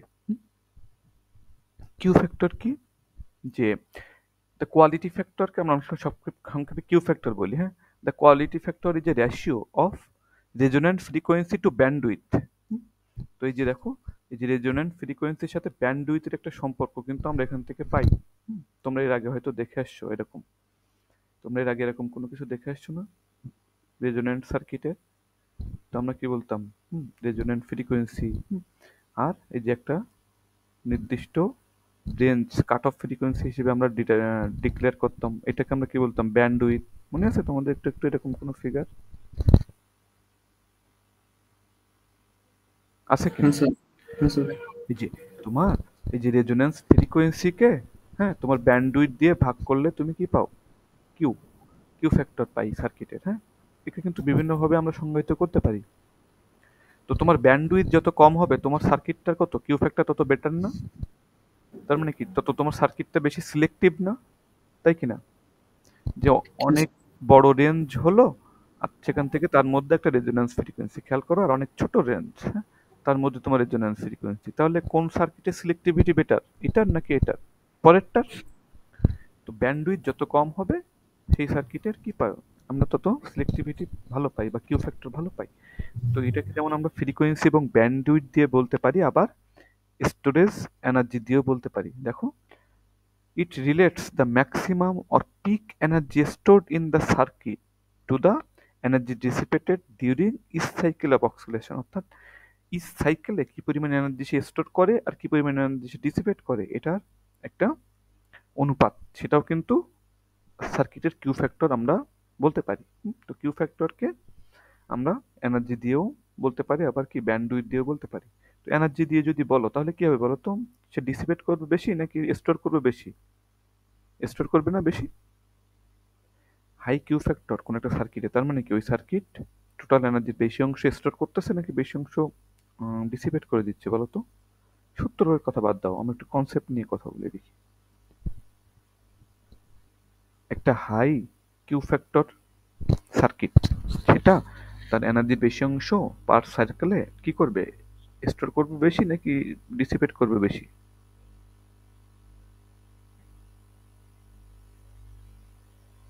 এই কোয়ালিটি ফ্যাক্টর মানে কি কিউ ফ্যাক্টর, তার মানে কি সে যত এনার্জি স্টোরেজ এলিমেন্ট, তাহলে কি সে যত বেশি এনার্জি স্টোর করবে তার কোয়ালিটি তত বেটার না? হ্যাঁ স্যার। তাহলে মনে রাখবা যে হাই কিউ সার্কিট মানে কি ওই সার্কিট বেশি অংশ পার সার্কেলে তার এনার্জির বেশিরভাগ অংশ কি করে সে স্টোর করে আর বাকিটুকু কি করে ডিসিপেট করে। আর লো কিউ সার্কিট মানে বুঝবা যে সে তার পার্সেন্টেজে সে কি করে স্টোরেজ থেকে ডিসিপেট করে ফেলে বেশি। বুঝতেছো একটু একটু? হ্যাঁ স্যার। তো এখানে একটু খেয়াল করো, এই যে কিউ ফ্যাক্টর, এই কয়েলের কিউ ফ্যাক্টর কি, এই যে কি ইন্ডাকটিভ রিঅ্যাক্ট্যান্স ডিভাইডেড বাই কি হবে তার রেজিস্ট্যান্স। এই যে এটা হচ্ছে এনার্জি স্টোরেজ এলিমেন্ট আর এটা কি এনার্জি ডিসিপেটিং এলিমেন্ট। বোঝা যায় একটু একটু যে কথাই হ্যাঁ মাত্র? স্যার। হুম? তো এই omega L one divided by R one এটা ইজ ইকুয়াল টু, তুমি যে এই দুইটা ইকুয়েশন থেকে দেখতে পাবো সেটা Q factor is equal to কি লেখা যায় বলো? ওমেগা আর ফোর ইন্টু কি হবে সি ফোর। এগুলো কিভাবে আসছে এগুলো কিন্তু জাস্ট মুখস্থ কোনো কিছু না, এই যে এই দুইটা ইকুয়েশন থেকে। স্যার আমরা এখানে বের করতেছি আননোন রিঅ্যাক্ট্যান্স এর ওখান থেকে যে ইন্ডাক্টর ইউজ করবো সেটার মান, এখানে কিউ ফ্যাক্টর আমাদের কেন দরকার হলো? এই তোমার যে কয়েল, তোমার যে যে কয়েলটা আননোন কয়েলের ইন্ডাকটেন্স তুমি বের করলে ওই কয়েলের কিউ ফ্যাক্টর তোমাদের প্রয়োজন হতে পারে না? ভেরি একটা ইম্পর্টেন্ট সেটা লাগছে। হতে পারে কিন্তু আমার তো এখানে দরকার নেই স্যার। না এখানে দরকার নেই, কিন্তু চাইলে আমরা বের করতে পারি, সেটা আমরা বের করলাম। বের করতে তো আমাদের প্রয়োজন হইতেই পারে তাই না? তোমার সাপোজ তুমি একটা সার্কিটে তুমি একটা ইন্ডাকটেন্স ইউজ করবা, তো তুমি ইন্ডাকটেন্সটা তুমি সাপোজ তুমি একটু মেজার করে নিতে চাচ্ছ এবং সাথে সাথে ওটার কিউ ফ্যাক্টরটা কত সেটাও তুমি এখান থেকে বের করে নিতে চাচ্ছ। একই জিনিস না? এলন আর অন থাকলেই তোমার কিউ ফ্যাক্টর আছে, তাই কিনা? নতুন কোনো কিছু? এল অন আর অন কে ইউজ করে একটা সূত্রে ফেললেই তো আমরা কিউ ফ্যাক্টর পেয়ে যাই। তো সেটাও এখান থেকে বের করে দেখানো হচ্ছে যাতে করে আমাদের জিনিসটা আবার একটু আমরা রিকল হলো, আবার এখান থেকে আমরা সিস্টেমটা একটু বুঝে ফেললাম, এই আর কি, আর কিছুই না। ঠিক আছে, পারা যাবে? শেষ, হ্যাঁ আমাদের স্যার। ম্যাক্সওয়েল ইন্ডাকট্যান্স ক্যাপাসিট্যান্স বের করা শেষ। এবং এটার অ্যাডভান্টেজ ডিসঅ্যাডভান্টেজ তোমরা সবাই পড়বা যে ম্যাক্সওয়েলস ইন্ডাকট্যান্স ক্যাপাসিট্যান্স ব্রিজ দিয়ে আমরা আননোন ইন্ডাকট্যান্স বের করি কোনো কয়েলের। তো সেখানে অ্যাডভান্টেজ ডিসঅ্যাডভান্টেজ গুলো কি এখানে একটু তোমরা পড়ে নিবা। হুম? আচ্ছা, তো এরপরে দেখো আরো দুইটা তিনটা ব্রিজ এখানে আছে, হ্যাঁ, ইন্ডাকট্যান্সের জন্য আরো দুইটা এক্সটেনশন আমরা একটু দেখি। একটা হচ্ছে হেজ ব্রিজ, একটা হচ্ছে কি, আচ্ছা হেজ ব্রিজ দেখেই তোমাদেরকে আমি এটা ক্লোজ করে দিচ্ছি, তোমাদের আর এখানে এক্সট্রা কিছু পাওয়া লাগবে না। তাহলে ইন্ডাকট্যান্স মেজারমেন্টের জন্য দুইটা ব্রিজ পড়বো আমরা, কি কি বলো? ম্যাক্সওয়েলস ইন্ডাকট্যান্স ক্যাপাসিট্যান্স ব্রিজ, একটা হচ্ছে হেজ ব্রিজ। তো বলো তো এখানে পার্থক্য কোথায়, খুব দ্রুত কেমন তোমাদের আর এখানে রেজিস্ট্যান্স আর ক্যাপাসিট্যান্সটা হচ্ছে সিরিজে আছে, সিরিজ আছে, আর আগে কি ছিল? প্যারালাল। প্যারালালে ছিল। আর কি কোনো কিছু আমাদের এখানে চেঞ্জ আছে বলো তো? আর কোনো চেঞ্জ কিন্তু নাই। এখন কিন্তু আমাদের সেই আননোন ইন্ডাকট্যান্স সেই বাহু কিন্তু আমাদের এই প্রথম বাহুতে এখানে ফিট করা। শুধুমাত্র এইখানে আগে কি ছিল? রেজিস্ট্যান্স ক্যাপাসিট্যান্স প্যারালালে ছিল, এখন কিভাবে আসছে? সিরিজে। এইটাই হচ্ছে আমাদের ম্যাক্সওয়েলস ব্রিজ আর হেস ব্রিজের মধ্যে পার্থক্য। এখন এই হেস ব্রিজের এই যে কিভাবে ইকুয়েশন গুলো আসছে, কিউ ফ্যাক্টর কি হবে, বা এল অন কিভাবে পাবো, আর অন কিভাবে পাবো, এগুলোকে আমাকে আর দেখানোর প্রয়োজন আছে লাইন বাই লাইন? না স্যার, পারবা না? পারবো স্যার। বাকিরা সবাই সবাই একসাথে বলো, পারা যাবে? এই দেখো, এই যে এইখানে আগেরটা কি আসছিল, এই দুইজনের প্যারালাল কম্বিনেশন করে নিয়ে আসতে হচ্ছিল, এখানে এখানে সিরিজ কম্বিনেশন করে আসবে, আর কিছুই না। তো এখানে কিন্তু মুখস্থ করার কোনো কিছু নাই, শুধু আমাকে প্রসিডিউরটা জেনে আমাকে বেসিক যে স্টেপগুলো ফলো করে করে আগাইতে হবে। আর যদি আমাদের বেসিক সার্কিটের আগের যে নলেজ এসি সার্কিটের, তাহলে আমাদের কোনো সমস্যাই হবে না এখানে। তাহলে হেজ ব্রিজের অ্যাডভান্টেজ, ডিসঅ্যাডভান্টেজ একটা দেখবে যে লো কিউ সার্কিটের জন্য প্রযোজ্য, আর একটা হচ্ছে কি হাই কিউ সার্কিটের জন্য প্রযোজ্য। তুমি যদি জানো যে আমার যে মেজারমেন্ট সেইখানে আমি জানি, হ্যাঁ, মোটামুটি আইডিয়া আছে যে আমার টোটাল আমার যে কয়েল তার ইন্ডাকটিভ ভ্যালুর থেকে রেজিস্টিভ ভ্যালু কেমন, সে বেশি, তাহলে কি হবে? আমাদের কিউ ফ্যাক্টর কিন্তু লো। আর যদি উল্টা ঘটনা ঘটে তাহলে কিউ ফ্যাক্টর কি হবে? হাই। তো লো কিউ ফ্যাক্টর সার্কিটের জন্য তোমাকে একরকম ব্রিজ ইউজ করতে হবে, হাই কিউ ফ্যাক্টর সার্কিটের জন্য একরকম ব্রিজ ইউজ করতে হবে। তো তোমাকে কিন্তু কিউ ফ্যাক্টর দিয়েও আমি কোশ্চেন সেট করতে পারি, ডিরেক্ট না বলে। সে বললাম তুমি একটা লো কিউ ফ্যাক্টরের কয়েলের তুমি suppose unknown inductance resistive component তুমি বের করতে চাও, সে তো তোমাকে বললাম যে তার জন্য একটা তোমার হচ্ছে অ্যাপ্রোপ্রিয়েট ব্রিজ তুমি ড্র করো এবং সাথে তার ফর্মুলাগুলো তুমি ডিরাইভ করো। তখন তোমাকে কিন্তু বুঝে নিতে হবে যে লো কিউ এর জন্য হেস ব্রিজ নাকি ম্যাক্সওয়েলস ব্রিজ। হ্যাঁ, আমি কি বোঝাইতে পারছি তোমাদেরকে? কনসেপ্টগুলো কিন্তু গুরুত্বপূর্ণ। হ্যাঁ স্যার। স্যার লাস্টের কথাটা আরেকবার একটু বলবেন প্লিজ। হ্যাঁ, অবশ্যই। আচ্ছা দেখো কি বলা হচ্ছে যে কিউ ফ্যাক্টর, হ্যাঁ, অর্থাৎ কি কোয়ালিটি ফ্যাক্টর, হ্যাঁ, লো কিউ বা হাই কিউ, এটার উপর ভিত্তি করে আমাদের এই ব্রিজটা চুজ করতে হবে। দেখো এই যে এখানে কি বলা হচ্ছে, এটা ডিসঅ্যাডভান্টেজ বলা হচ্ছে not suitable for low value Q. অর্থাৎ কি, এটা আমরা যেহেতু এখন হেস ব্রিজের অ্যাডভান্টেজ ডিসঅ্যাডভান্টেজ, এটা তার মানে কি হেস ব্রিজ, সহজকে শর্টকাট বলে দিই, হেস ব্রিজের প্রথমে এইচ আছে আর হাই কথাটার প্রথমে এইচ। তো তোমরা সবাই মনে রাখবে কি, যে হাই কিউ ফ্যাক্টর যে কয়েলগুলো সেগুলোর মেজারমেন্ট জন্য আমরা কি ব্যবহার করব বলো? Hay's bridge. প্লিজ। আর লো বা মিডিয়াম কিউ ফ্যাক্টর ওয়ালা সার্কিটগুলো আমরা মেজার করবো কি দিয়ে? Maxwell. Maxwell's inductance capacitance bridge দিয়ে। অর্থাৎ এটা তো শর্টকাট বললাম, তো বেসিকটা মেইন বেসিকটা তোমরা রাখবা কিন্তু এখান থেকে পড়ে, হ্যাঁ, যে লো কিউ সার্কিটের জন্য কোনটা বেশি সুইটেবল আর হাই কিউ সার্কিটের জন্য কোনটা সুইটেবল। ঠিক আছে? তাহলে দেখো আমরা সেলফ ইন্ডাকট্যান্স বের করা শিখলাম দুইটা ব্রিজ দিয়ে, কি কি? ম্যাক্সওয়েলস ইন্ডাকট্যান্স ক্যাপাসিট্যান্স ব্রিজ, আর একটা হচ্ছে কি হেস ব্রিজ। হ্যাঁ, এগুলো কিন্তু সব এদের ইনভেন্টরদের নাম অনুসারেই এই ব্রিজগুলোকে নামকরণ করা। নতুন কিছুই নাই, এগুলো আমরা নিজেরাই সব বুঝতে পারবো। আচ্ছা, এবার আমরা একটা ইন্ডাকট্যান্স মেজারমেন্ট শিখলাম, এখন আমরা ক্যাপাসিট্যান্স মেজারমেন্ট শিখি। তো ক্যাপাসিট্যান্স মেজার করার জন্য দেখো একটা ব্রিজ সুন্দর একটা নাম হচ্ছে De Sauty. De Sauty bridge. তো এখানে আমরা কি বের করব? Unknown capacitance. তো খেয়াল করো সবাই একটু, ক্যাপাসিট্যান্স মেজারমেন্টের ব্রিজের চেহারা কিন্তু এখন আগের থেকে একটু আলাদা। C1টা কি? Capacitor whose capacitance to be measured. তার মানে কি, এটা কি বলো আমাদের আননোন না? তো আমরা যখন হুইটস্টোন ব্রিজ ব্যবহার করতাম, সবাই একটু খেয়াল করো, সেখানে কিন্তু আমরা আননোন রেজিস্ট্যান্স অলওয়েজ চতুর্থ বাহুতে রাখতাম। এখন কিন্তু আমাদের এসি ব্রিজে এক এক রকমের ব্রিজে আমরা এক এক রকম ভাবে এদের ফরমেশনগুলো দেখছি, কিন্তু সবাই একটু খেয়াল করবা যেখানে কিন্তু আননোন কম্পোনেন্টটাকে কোথায় রাখা? এক নাম্বার বাহুতে রাখা না? তাই কিনা? হ্যাঁ স্যার। এটা একটু খেয়াল রাখবা। আচ্ছা, তাহলে মনে করো আননোন ক্যাপাসিট্যান্স, যে ক্যাপাসিট্যান্সটার মান আমি জানি না, বের করতে চাই, তাকে আমি আননোন ক্যাপাসিট্যান্স, হ্যাঁ, C1 হিসেবে প্রথম বাহুতে রাখছি। C2, এটা কি স্ট্যান্ডার্ড ক্যাপাসিট্যান্স, তার মানে কি ভ্যালু আমাদের নন, জানি। আর অনটা কি resistance connected in series with C one, অর্থাৎ এইখানে যদি এটার কোনো ইফেক্টিভ রেজিস্ট্যান্স থাকতো, আর অন, এটা কিন্তু এখানে দেখানো হয় নাই। R2 R4 এগুলো কারা, নন ইন্ডাকটিভ রেজিস্ট্যান্স, অর্থাৎ পিওর রেজিস্ট্যান্স এগুলো। যাই হোক, তো এটা হচ্ছে আমাদের সি অন, এটার সাথে associated resistance R on. C2 এটার সাথে অ্যাসোসিয়েটেড রেজিস্ট্যান্স এখানে আমরা কল্পনা করে নিতে পারি কি R2, এটা R3 R4, এই দুইটা কিন্তু পিওর রেজিস্টিভ, এদের কোনো ইন্ডাকটিভ বা ক্যাপাসিটিভ কোনো ধর্মই কিন্তু নাই। যাই হোক, এখন একটু খেয়াল করো, আমাদের সেই ব্যালেন্স কন্ডিশনের ফর্মুলা কি, যে ক্রস গুণ, এই ক্রস গুণ সমান এই ক্রস বরাবর গুণ করে, হ্যাঁ, এটা শর্টকাটে আমরা মনে রাখার জন্য এটা কিন্তু আমরা নিজেরাই বিল্ড আপ করে নিয়েছি, এটা কিন্তু কোনো কিন্তু বিল্ড আপ নিয়ম না, এটা আমরা আমাদের সুবিধার জন্য আমরা এটা এইভাবে আর কি মনে রাখার জন্য এইভাবে করে নিলাম। তাহলে এই দুইটার গুণফল ইজ ইকুয়াল টু এই দুইটার গুণফল।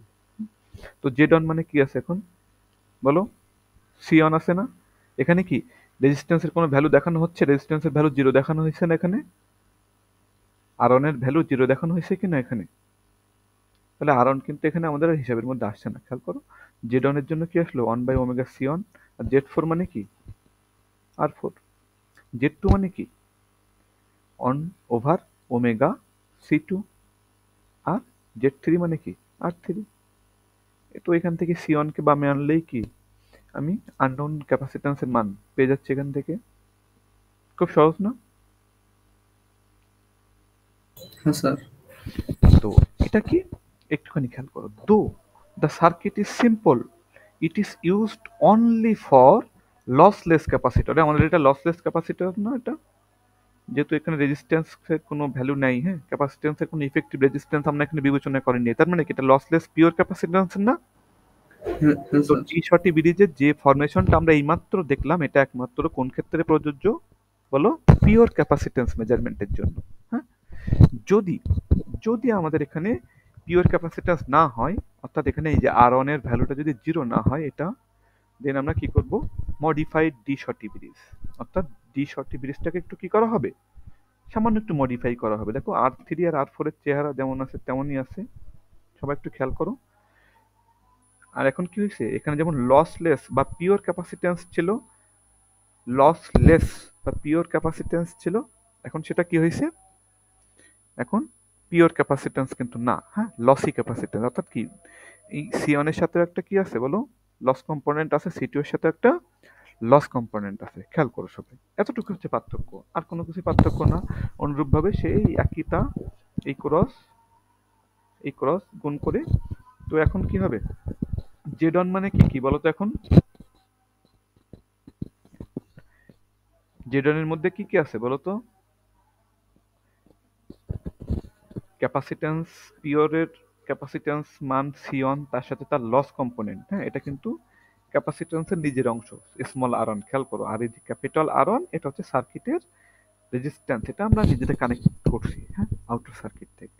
আর small r one, small r two এগুলো কিন্তু ক্যাপাসিটরের ইন্টারনাল রেজিস্ট্যান্স। খেয়াল করো, তো কি হবে, রেজিস্টিভ কম্পোনেন্ট ডিরেক্ট যোগ হচ্ছে, আর ক্যাপাসিট্যান্স কি হয় আর প্লাস জে এক্স, কখন হয় এক্সটা যদি ইন্ডাকটিভ হয়, আর এখানে মাইনাস হয় কখন, যদি ক্যাপাসিটিভ রিঅ্যাক্ট্যান্স হয়, হ্যাঁ। তো এই জন্য ক্যাপাসিটিভ রিঅ্যাক্ট্যান্সের জন্য দেখবে যে সব মাইনাস চলে আসছে মাঝখানে।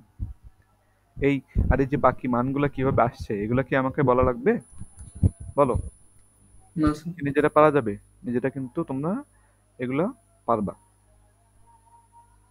এগুলো হাতে লিখে লিখে পড়তে হয়, হ্যাঁ, এগুলো হচ্ছে মুখে মুখে এভাবে বলতে গেলে মানে কিছুটা আর কি আমাদের বিরক্ত লাগে। এগুলো হাতে লিখে লিখে তুমি প্রসিড করবা, দেখবা যে সব তুমি বুঝতে পারতেছো।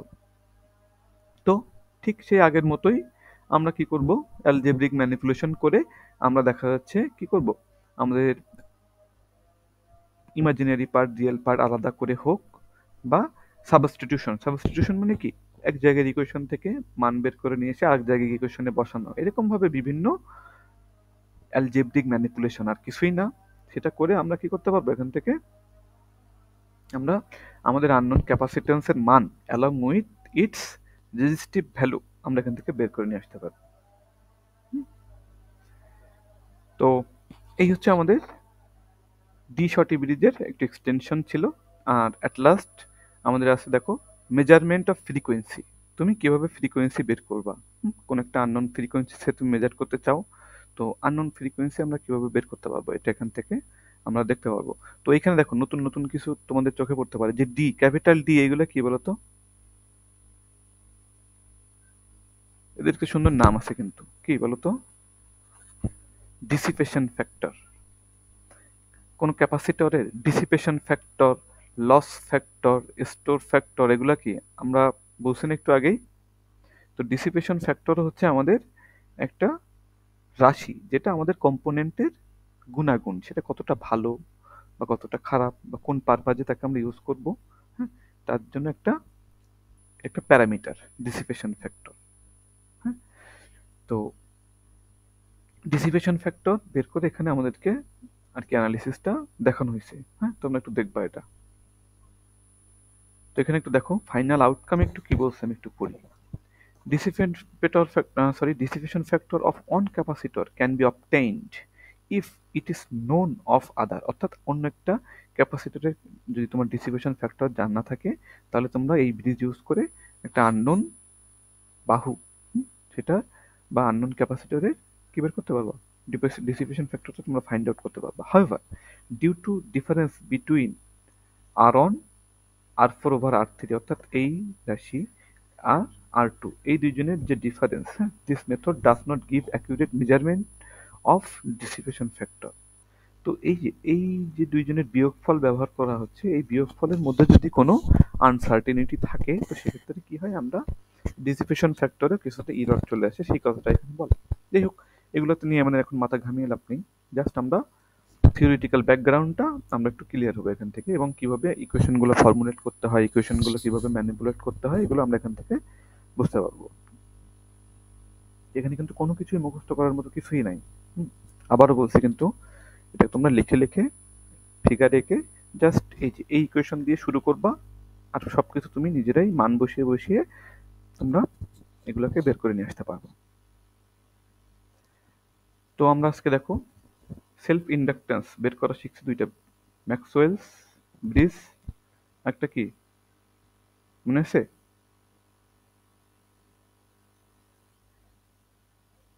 এই সামারি বলো সবাই, ম্যাক্সওয়েলস এর ব্রিজের পরে আমরা কি পড়ছি বলো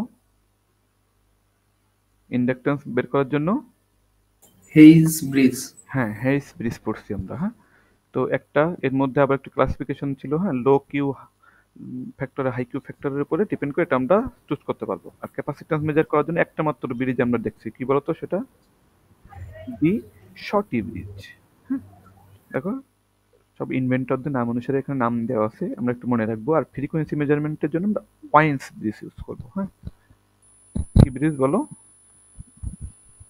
পয়েন্টস ব্রিজ। হ্যাঁ, এই যে টোটাল চারটা ব্রিজ কিন্তু আমাদের এই এসি সার্কিটে বা এসি ব্রিজের অন্তর্গত আমাদের। আচ্ছা, তো এখানে সবাই একটু খেয়াল করো, এটা হচ্ছে আমাদের সেই ওয়েন্স ব্রিজ। এই সবগুলাই কিন্তু আমাদের ওই যে বইয়ের রেফারেন্স তোমাদেরকে দেওয়া আছে, একে সায়নির বই, সেখান থেকে নিয়ে আসা হচ্ছে। The most important bridge to determine frequency in terms of various bridge element is Wien bridge, as shown in figure 24, that is described below. This bridge can be used as notch filter as well as audio and RF oscillator. এই notch filter কি জানো তোমরা? Notch filter কাকে বলে? যাই হোক, signal system বা digital signal processing এর ফিল্টারের মধ্যে আমি আর যাচ্ছি না। তো আরএফ অক্সিলেটর মানে কি? রেডিও ফ্রিকোয়েন্সি অক্সিলেটর, অর্থাৎ যে অক্সিলেটর রেডিও ফ্রিকোয়েন্সি জেনারেট করতে পারে। তো এই ব্রিজ দিয়ে তুমি যে শুধু ফ্রিকোয়েন্সি মেজার করতে পারবা তা না, একে তুমি ফিল্টার হিসেবে ইউজ করতে পারবা। হ্যাঁ, ওই যে প্রথমে বলছিলাম মনে আছে, যে আনওয়ান্টেড সিগন্যাল তুমি কেটে বাদ দিতে চাচ্ছ, একটা নির্দিষ্ট ফ্রিকোয়েন্সি থাকুক, বাকিগুলো বাদ পড়ে যাক, এটাকে আমরা কি বলি? নচ ফিল্টার বলি না, বা ব্যান্ড পাস ফিল্টার। জি স্যার। একটা নির্দিষ্ট রেঞ্জ শুধু সে পাস করবে, আগেও পাস করাতে দেবে না, পরেও পাস করাতে দেবে না। এগুলোকে আমরা নস ফিল্টার বা ব্যান্ড পাস ফিল্টার বলতে পারি। হবে, তো এটাকে তুমি ফিল্টার হিসেবে ইউজ করতে পারবা, ফ্রিকোয়েন্সি তুমি হচ্ছে ডিটারমাইন করার জন্য ইউজ করতে পারবা। সাথে আরো কি কি কাজ আছে দেখো, অডিও, অডিও অক্সিলেটর হিসেবে এবং রেডিও ফ্রিকোয়েন্সি অক্সিলেটর হিসেবেও তুমি এটাকে ইউজ করতে পারবা। আচ্ছা, তো সব একটু খেয়াল করবা। তোমরা একটু খেয়াল করো, এই যে এখানে একটা মেকানিক্যাল কাপলিং দেখানো হচ্ছে, খেয়াল করছো? Mechanical coupling. এই যে মেকানিক্যাল কাপলিংটা কেন করা এখানে, হুম, এটা তোমাদের কাছে আমার কোশ্চেন থাকলো, তোমরা এখানে কোশ্চেনের অ্যান্সারটা আমাকে দিবা যে মেকানিক্যাল কানেকশন কেন ওয়াইন ব্রিজে মেকানিক্যাল কাপলিংটা বা কেন দেওয়া আছে। তো ওয়াইন ব্রিজের চেহারাটা একটু খেয়াল করো, এই যে R3 R4, এখানে কিন্তু আমাদের সিম্পল রাখা হয় সবসময়, খেয়াল করবা R3 R4 সবসময় কিন্তু পিওর রেজিস্ট্যান্স। আর স্যার সাউন্ডটা কমে গেছে স্যার। এখন মনে হয় ঠিক আছে, তাই না? হ্যাঁ স্যার। হ্যাঁ, যেটা বলছিলাম যে আমাদের R3 আর R4 অলওয়েজ কিন্তু আমাদের সিম্পল একেবারে পিওর রেজিস্ট্যান্স রাখা হচ্ছে। এটা আমাদের প্রত্যেকটা ব্রিজের জন্য আমাদের মনে রাখতে সুবিধা হবে। তো ওয়াইন্স ব্রিজে আমাদের প্রথম বাহুতে কি কি রাখা হচ্ছে, R1 in parallel with a capacitor C1, আর দ্বিতীয় বাহুতে R2 in series with a capacitance C2। তো সব আমরা ঠিকঠাক আছে, যেখানে মেকানিক্যাল কাপলিংটা কেন করা হলো এটা তোমরা নিজেরা একটু ইনভেস্টিগেট করবা। ব্যালেন্স কন্ডিশন, তো ব্যালেন্স কন্ডিশন মানে কি বলো, এই দুইটা গুণ করো ইজ ইকুয়াল টু এই দুইটা গুণ করে লিখে ফেলো। তাহলে এইটার জন্য কি হবে বলো, C1 আর R1 এর প্যারালাল কম্বিনেশন আসবে না? তো প্যারালাল কম্বিনেশন একটু আগে তোমাদেরকে দেখাইলাম না যে C1 মানে কি, C1 এর যদি তুমি রিঅ্যাকট্যান্সকে x1 দিয়ে ডিটারমাইন বা ডিফাইন করো, তাহলে কি হবে 1 by omega C1, 1 by omega C1 আর R1, এটি প্যারালাল কম্বিনেশন, অর্থাৎ R1 Times 1 by omega C1 একবার গুণফল, নিচে যোগফল 1 বাই ওমেগা C1। এইটাকে তুমি সিম্পলিফাই করবে, দেখবে যে তুমি কাটাকাটি করার পরে বা লসাগু কষাগু করে গুণ ভাগ করার পরে তুমি এটা পাবা সহজ কথায়। আর Z4 মানে কি, R4 অনুরূপভাবে এটা দেখুন সিরিজে আছে, তাহলে কি হবে, ডিরেক্ট যোগ হবে না, R2 মাইনাস কি হবে JXC। তো R2 মাইনাস JXC মানে কি 1 বাই ওমেগা C2, মেলে এটার সাথে, এটা তোমরা পারবা। আর আমাদের Z3 মানে কি, সিম্পল R3। এখান থেকে আমরা যে রিয়েল পার্টগুলা ইমাজিনারি পার্ট সে আগের মতো সেই একই গল্প। এখানে এখন কি, আগে আমরা রিয়েল পার্টগুলো আলাদা করে সেখান থেকে অ্যানালিসিস করছিলাম, এখন যেহেতু আমাদের ফ্রিকোয়েন্সি নিয়ে কাজ, তাহলে ফ্রিকোয়েন্সি কার মধ্যে লুকায় থাকে বলো, ইমাজিনারি পার্টের মধ্যে না, ওমেগার মধ্যে আছে না ফ্রিকোয়েন্সি। তাহলে আমরা এখন ইমাজিনারি পার্টের দিকে তাকালে স্পেসিফিক্যালি সেখান থেকে ওমেগাটাকে বাম হাতে আনলে আমি কি করতে পারবো, ওমেগা থেকে আবার ওমেগা ইকুয়াল টু 2πf আমরা সবাই জানি। তো 2π দিয়ে সেভেন দিয়ে ভাগ করে দিলে আমরা অ্যাট লাস্ট ফ্রিকোয়েন্সিটাকে লেফট হ্যান্ড সাইডে দেখে এই ব্রিজ দিয়ে চাইলে আমরা ফ্রিকোয়েন্সিটাও বের করতে পারি।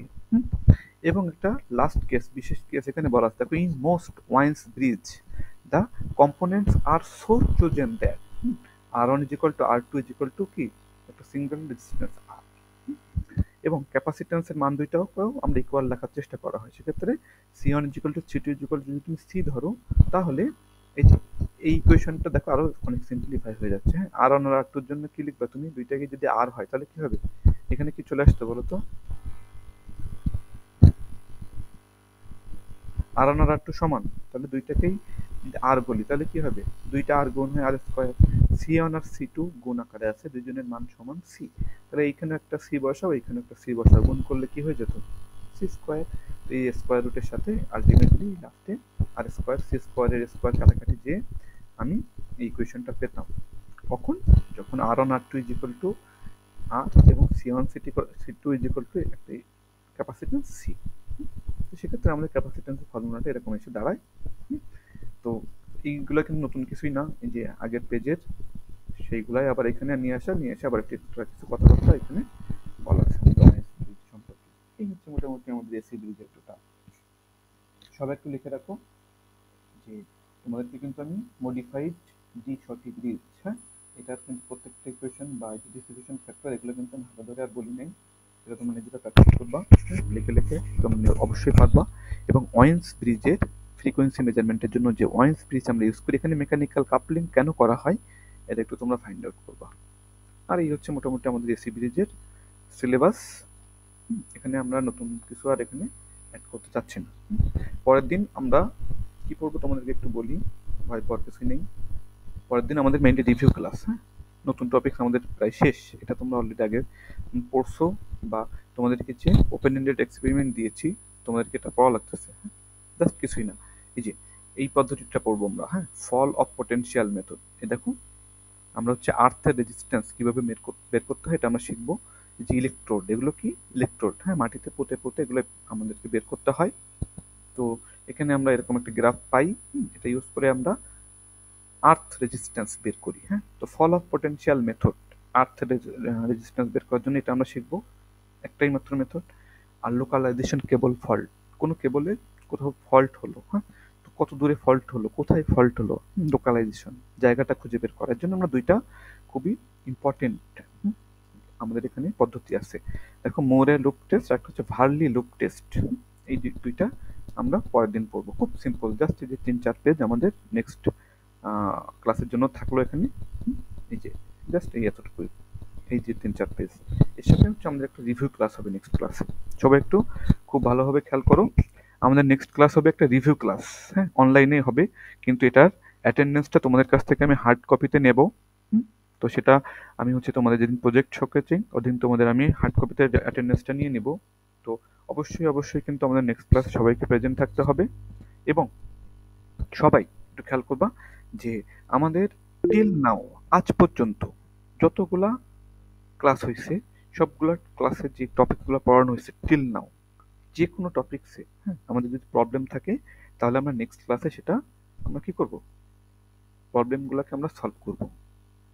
তো রিভিউ ক্লাস বা সলভিং ক্লাস যাই বলো, নেক্সট ক্লাসে আমাদের এই যে 2-3টা টপিকস আমি তোমাদেরকে ফার্স্ট পড়াবো। আর রেজিস্ট্যান্স মেজারমেন্ট আর কেবল ফল্ট লোকালাইজেশনের 2টা পদ্ধতি।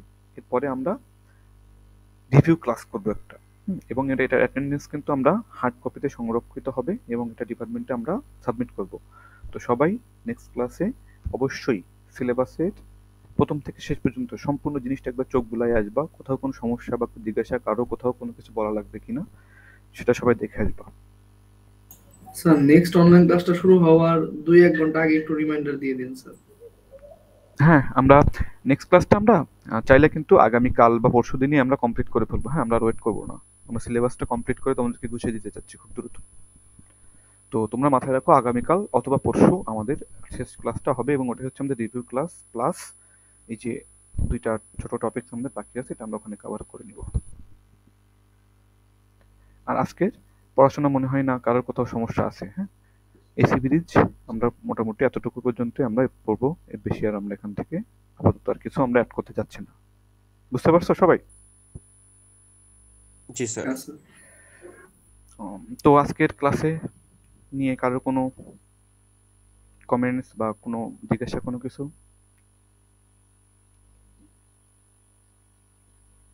না স্যার।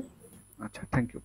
তো আমি একটু দ্রুত এগিয়েছি, নর্মাল পেজ থেকে একটু দ্রুত এগিয়েছি। তো এগিয়েছি কারণ জিনিসগুলা যতটুকু তোমাদের বললে তোমরা নিজেরা কভার আপ করে নিতে পারবা ততটুকুই বলা হয়েছে। আর বাকি যে ইকুয়েশনের এই যে তোমার ফর্মুলেশন, হ্যাঁ, এগুলো মুখে বলাটা বা শোনাটাও বিরক্তিকর। তোমরা দেখবা যে এটা নিয়ে তোমরা বসবা, বসে হাতে কলমে একটু জাস্ট প্র্যাকটিস করবা, লিখে লিখে দেখবা যে এই জিনিসগুলো খুবই ইজি। একবারের জায়গায় 2বার পড়বা, জিনিসগুলো তোমাদের মাথার মধ্যে থেকে যাবে।